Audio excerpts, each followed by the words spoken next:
The deal that was done in 2019 for Brexit, did we not already have a deal then? Why did we have to do another deal?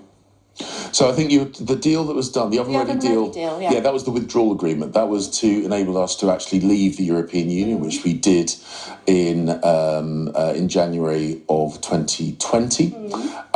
So what we have been doing, what we've been negotiating over the last few months, and what was resolved yesterday between the Prime Minister and Ursula von der Leyen, was the details about ensuring that Northern Ireland remains a meaningful, full part of the United Kingdom, whilst also, of course, having privileged access to the European single market, making sure that the institutions of the Good Friday Agreement, particularly the Stormont Executive, are back up and running, and resolving these last residual issues in terms of that relationship. What absolute babbling bollocks is this? The Northern Ireland Protocol is a part of the withdrawal agreement. In 2019, then Prime Minister Boris Johnson agreed his oven-ready Brexit deal with the EU. This is what he told us about it. We have a deal with the EU that is ready to go.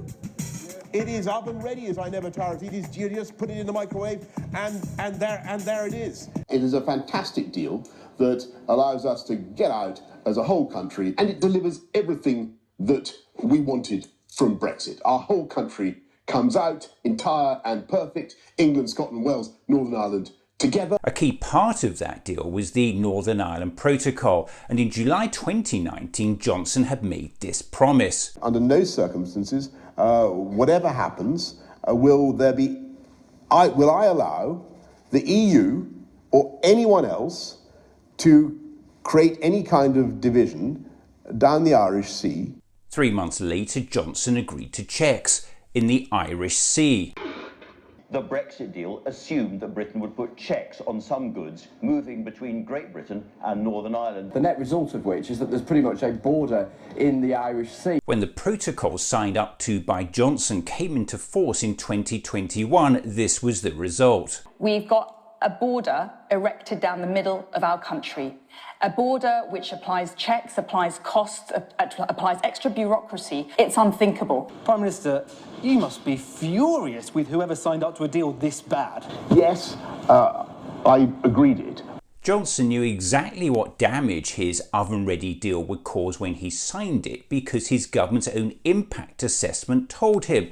And so did this. This leaked Treasury presentation in 2019 goes on to say checks and declarations from the protocol would be highly disruptive to the Northern Ireland economy, that SMEs are likely to struggle to bear the cost, and acknowledges that it would increase the price of high street goods. But Johnson shamelessly continued to tell the public this. This document is talking about checks both ways. And that's wrong, because there won't be checks. So you're saying that this is wrong, the government's own impact assessment is wrong, your Brexit secretary is wrong, all these people are wrong, and you're right. Yes, because there's no question of there being checks on goods going NIGB or GBNI. It was completely untrue, but he continued to repeat it. They should believe exactly what I say, which is there will be no checks on goods going from GB to NI, from NI to GB. This is what Prime Minister Rishi Sunak told Parliament on February 27th.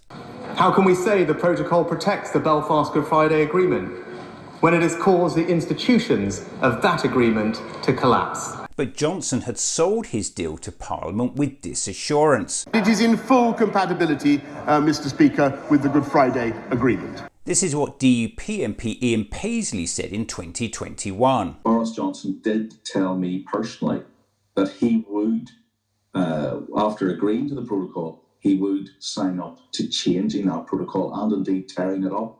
But this was just for the semantics. If correct, it means the then Prime Minister went to the country in the December 2019 general election with an oven-ready Brexit deal which he believed needed to be torn apart. In the green lane, burdensome customs bureaucracy will be scrapped. It means food retailers like supermarkets, restaurants and wholesalers will no longer need hundreds of certificates for every lorry. They should believe exactly what I say, which is there will be no checks